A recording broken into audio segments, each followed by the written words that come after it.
what's going on? It's Ash here coming at you today in Raid Shadow Legends. Today I want to talk about 6 champions that I maxed out and I regret not doing so sooner. So looking at all of my champions, I thought about this video idea like a week or two ago, and I just couldn't. At first I was just like, well, you know, all the legendaries are probably going to max out. If you pull a legendary champion, even if it's not one of the best in the game, you can probably still use that champion, right? And that's not saying that you should just max every champion blindly, every legendary that is, but even some of the worst champions like Grohawk the Bloodied, you saw in my video yesterday, if you watched that one, in Faction Crypts, he was amazing, and he's considered to be one of the worst legendaries in the game, but still, he can serve a lot of use off of, you know, his Lord of War ability. So there are abilities that even on the worst legendaries that can actually help you out. Another one is Shamrock, who I use in Faction Wars. He keeps my team alive with the Lucky Charms ability, and he has the AoE decreased speed. However, the one legendary on my list of 6 champions today is actually a champion that I'm including because he's a little bit more accessible. You can fuse Razin Scarhide, and I waited so incredibly long to do so because I wasn't sure if I needed him in my account. I wasn't sure if I would use him, which sounds really dumb to say. So I'm actually leading this video off with probably my dumbest, most obvious of the 6 champions, so feel free to judge me. I don't care. I like to kind of highlight my mistakes and put them front and center for you guys so you don't make the same ones as I do. I think that Razin Scarhide, no matter who you are, no matter if you're the biggest whale in this game or you're a newer player, I think he's a great kind of short-term, medium-term, or long-term goal for you guys to fuse. He is that good. He's a really incredible champion in the arena. First of all his damage is based off defense. I have him in defense and speed gear here. He puts out a decent amount of damage. His damage is based on defense. You build him out to be an absolutely defensive juggernaut. He's great in the arena, he's great in Clan Boss, and he's great in a variety of dungeons in the game, so just total utility on this champion. I don't know why I waited so long. I just didn't appreciate his kit, I guess. He has a 3-hitter on his A1, making him viable for Fire Knight. On his A2, he has the weaken. It's a 1-hitter, but it has the weaken, and the decreased defense as well on a 3-turn cooldown, and then the Bog Down ability is insane. Attacks all enemies with a full turn meter depletion.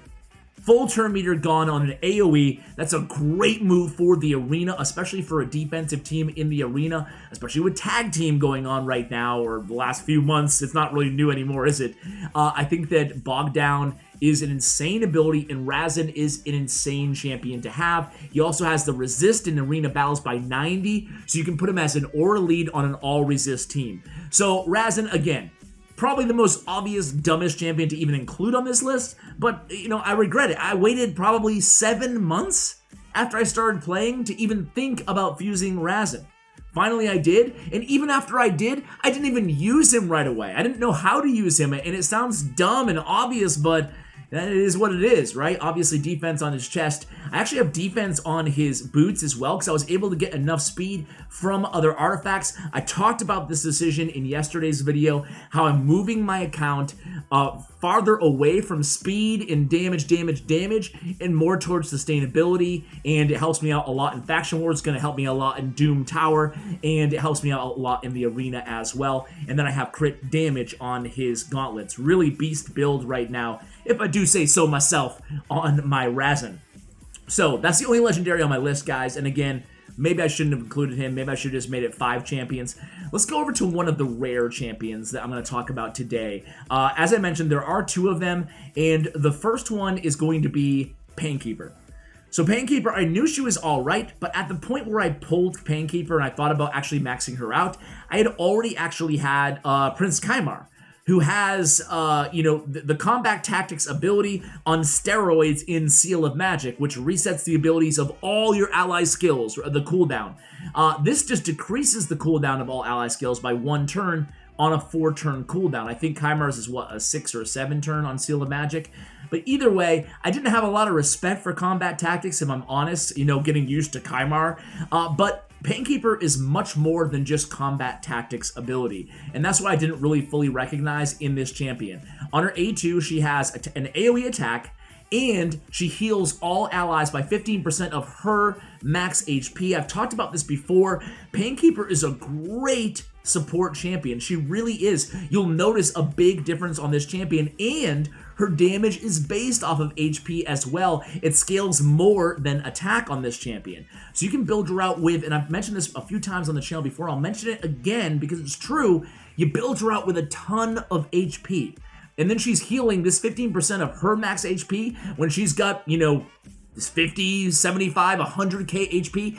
Oftentimes that's enough to almost fully heal all of your allies in one 4-turn ability. Really useful, and it attacks all enemies, right? And it's based off HP. The only weird thing in her kit is that her A1 is based off defense, her A2 is based off HP. So it's kind of a little awkward there, but either way, on her A1, pretty solid too. It's a 2-time hitter, fills this champion's turn meter by 10%, right? So she's got the turn meter fill as well on the A1. She's just a great support champion, and the biggest thing on this champion, and again, I feel like I mentioned it probably in 5 videos now, but put her in a shield set. It will change your account in terms of progression. She's Void Affinity, a little bit more difficult to get, but there's no bad matchups affinity as well. So that's helpful as well for you guys. But in a shield set, it's going to be each round of the battle plus 30% HP shield based on her HP on all allies for 3 turns. So check it out. I have 70k HP on my Painkeeper 69454. So she's going to get 30% of that as a shield on all of my allies. Heck, some of my allies only have like 20% or 20k HP, so they almost get their own HP doubled as a shield every single round to start it off for 3 turns. That's incredibly useful for progression, whether it's Nightmare Campaign, whether it's a level you're struggling on in the dungeons, or of course, Faction Wars, or soon to be in a day or two, Doom Tower, right? Painkeeper will help a lot of you guys out. Even though she's a rare, don't kind of scoff at her. Give her a little love, because I did, and it changed my account. It really did. She's a great support champion, especially for Dark Elves Faction Wars. Having her in a shield set I was able to clear level 21 of Dark Elves Faction Crypt. Next up on the list for me is going to be, who do I want to cover next? I'm going to go with Maneater. So of course I have 2 Maneaters built, but I didn't invest heavily in Maneaters until I had an unkillable team. But the truth is on Maneater is this champion is way more than an unkillable champion. He's really, in my opinion, a top 10 epic in the game. I've mentioned that before, and I really do stand by that. I think this guy has an insane kit, really do. Starting with Ancient Blood, which is his you know, the ability that he's known for. This champion receives damage, very, very negligible amount of damage, and then places an unkillable buff and a block debuff buff on all allies for 2 turns, damage received, blah, blah, blah, who cares? So on a 5-turn cooldown, you get unkillable for 2 turns and block debuffs buff for 2 turns. It's a great, great support ability. But really not more so than that, but all his abilities are amazing. All his abilities are just incredible. On his Siphon ability, attack 1 enemy on a 3-turn cooldown when booked. Fully depletes target's turn meter. Okay, awesome. And then fills this champion's turn meter equal to the amount the target loses. So essentially, you get to almost take another turn if you're stealing a full turn meter, and that reduces the cooldown of Ancient Blood and Siphon again because you're taking another turn, or you're getting really close to taking another turn. Siphon, with turn meter depletion being so valuable in this game, especially against bosses, against Fire Knight, against Ice Golem, and against Who Knows in Doom Tower as well, this is going to help you a ton. And Faction Wars, against the boss in Faction Wars too. And Pummel is great too. Attack 1 enemy, places a 50% decrease attack, the strong version, debuff on all enemies if the attack is critical. And he's Void again, so that's, you know, a good and a bad thing, but it's almost always going to be critical, your attacks, because you build him with 100% crit rate, and then he's getting the AoE decrease attack on his A1. Man, Maneater is just a really, really strong, versatile champion. With the turn meter, he has a little bit of CC. He's a great debuffer with the AoE decrease attack on his A1. And then he has just that OP Ancient Blood ability with the unkillable and the block debuffs. And he has increased ally HP in dungeons by 33% on the aura. You know, dungeon support can be tremendous, and hey, you put him with a Painkeeper, think about it. That's 33% more HP. Doesn't have to be Painkeeper. Put him with a healer who does heals based off of his or her, that champion's HP, or has a shield set on, and you're getting another 33% on top of the 30% already that comes with the shield set. So I think that Maneater, in my opinion, is just one of the most fun champions in the game, and I can't call him underrated. I just think that he is a beast. Next up is Sandlash Survivor. So Sandlash Survivor is another champion who I held on to for a long time. She's one of the newer epic champions in the game, and boy is she insane. Now for me, I only run her in Faction Wars, but again, she was the champion that allowed me, similar to Painkeeper in Dark Elves, Sandlash Survivor allowed me to clear level 21 of Orcs because of her on my team. She's a tremendous support champion, best known for Clan Boss, but really she's great everywhere. Increase ally defense in all battles by 25%. You can run her as your aura lead, even in Faction Crypts. Again, tremendous help to get that 25% defense. Again, a great aura lead for Clan Boss, where we really need that defense up to, you know, last longer in the fight. Born Survivors are passive, okay? On a 4-turn, places a 50% ally protection buff on all allies for 2 turns when any ally's HP drops below 50%. Also places a block damage buff on this champion for 1 turn. So she won't take any damage, which is great. You'd prefer this over an unkillable buff because unkillable, she'll be left with 1 HP when the buff wears off, right? With block damage, she'll still be at full HP after this passive runs off. So I really love that it's block damage and not unkillable on the Born Survivor passive. Endless Sands is great. It's an AoE attack. Decrease the duration of all enemy buffs by 1 turn. Increase the duration of all ally buffs by 1 turn. Has the buff increaser and the buff decreaser on the enemy team, all in an AoE attack, all in a 3-turn cooldown. Man, what a great ability there, right? And then Smell Weakness is her A1, has a chance of landing a Provoke, and then heals 15% of the inflicted damage if this champion is under any debuff. So just a solid kind of the final piece to a really, really strong kit for a support champion, a defense-based champion. She is incredible. Did I mention? I didn't mention, but her damage is based off of defense as well. That's exactly what we like to see, especially for end game champions. Even if you're not in the end game yet, it's something that you should keep an eye out for. Any champion that does damage based off defense, you think to yourself, okay, that's probably a champion worth investing in, at least worth considering to invest in, even if their kit doesn't jump out at you as, wow, this is incredibly OP. Next up, speaking of champions who have damage based on defense, it's Grizzled Jarl, another champion who sat in my vault forever, man.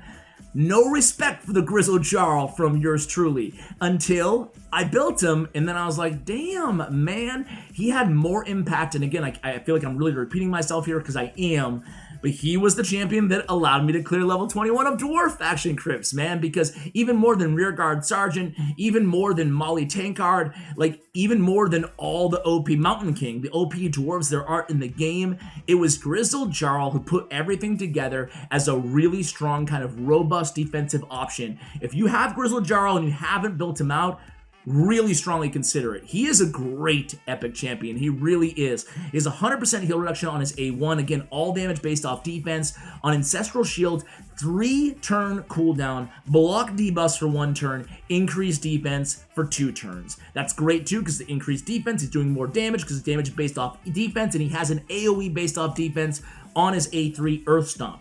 Earth Stomp actually puts out a decent amount of damage too. So this guy can be a support and a damage dealer for your team, kind of puts everything together. It's a 75% chance of placing a decreased attack debuff on all enemies for 2 turns, and on a 4-turn cooldown, that's great. So he has the decreased attack, and he has the increased defense, so he's doing some debuffs, he's doing some damage, he's doing the block debuffs as well. He's got heal reduction on his A1, he's doing a lot in 1 kit on 1 champion. He's a really, really solid champion. His base defense is pretty solid at just under 1300 as well. I'm a big, big fan of Grizzled Jarl and the effect he can have on your account.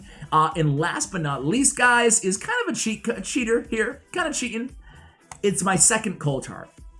So I pulled 2 Koltars a long time ago, maybe like 8, 9, 10 months ago.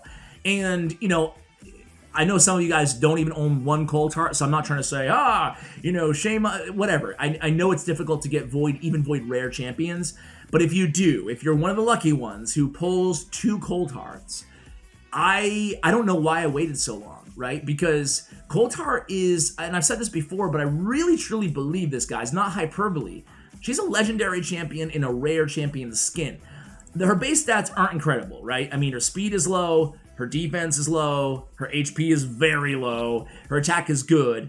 So that's the only thing that makes her rare, right? Her base stats. Other than that, though, her kit alone, 4-time hitter on her A1, makes her a beast for Fire Knight. I run 2 Cold Hearts on my Fire Knight team, and I run 2 Cold Hearts on my Spider team, my main teams, because she's that good in Spider and in Fire Knight especially. Art of Pain actually does have pretty good multipliers. I think she's like somewhere in the range of the 5th strongest multiplier in terms of rare champions, how much damage this puts out. So it's not bad. It also has a decreased accuracy and a poison. It's not her big ability, but it's a strong AoE to add to her kit. And then Heartseeker is just incredible. It's doing millions of damage against bosses. It's fully depleting their turn meter by 100%, and her entire kit has an extra 30% chance of inflicting a critical hit. Excuse me, not her entire kit, just her A3. But still, I mean, max HP ability that you only have to build her out to 70% crit rate as well to take advantage of with the full turn meter depletion. To say that having 2 of these change my account would be an understatement. It's what finally allowed me to clear Spider 20. It's what finally allowed me to consistently clear, without waiting 8 minutes per battle, Fire Knight 20, having 2 Cold Hearts. So, guys, those are the champions that I wish I had maxed out sooner. Let me know if you love these champions too, or if you, more importantly, let me know in the comments, seriously, guys, if you have a champion, and I should have asked this at the beginning of the video, crap. Should I edit it in or no? I don't know. You loyal OG viewers, you can let me know at the end. Let me know if you have a champion that I maybe don't have or I don't have built that change your account that you regret not maxing out sooner as well. So maybe I can go ahead and take advantage of your mistake and max them out as well, and then give you my feedback on them. Guys, thank you so much for watching this video. I appreciate you all. Thanks again for 40,000 subscribers. Means a lot to me, guys. And as always, take care, guys.